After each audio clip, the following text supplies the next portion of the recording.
Podržavamo sve proteste koji se organizuju jer smatramo da protesti treba da se održe na ulicama, ali postoji jedan veliki problem, a to su počasni prvi protesti, sad je neko utrkivanje ko će više i ko će prvi izaći i ko će prvi saznati, što je potpuno suprotno modelu koji mi nudimo kroz državu Srbiju, da građani odlučuju o datumu protesta, da se obezbedi da tu budu masovni protesti iznad 150-200 hiljada ljudi u Beogradu, pa zatim po čitavoj Srbiji, zatim po raseljanju kod naših ambasada.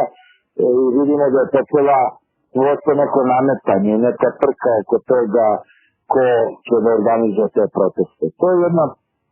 pohlepna želja za vlašću i mi smatramo da to nije prilično ovoj teškom istorijskom trenutku u kome se Srbija nalazi i potrebno je znači mirno, staloženo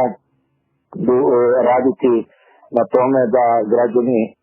i masovno izađu na ulice. Kad kažem masovno, mislim 1 milion ljudi mora da bude na ulicama, da se napravi generalni štrajk i onda, kao što sam rekao, 1 milion ljudi da ode u drugom danu kod predsjednika države na kafu i da zatraži ostavku čitavog aparata od predsjednika vlade, od predsjednika države, predsjednika parlamenta i da svi podnesu ostavke i mi smo izašli sa 6 tačaka što treba da se uradi. Tome, protesti na ulicama da, ali plašimo se nove prevare, novog razvodnjavanja i eto da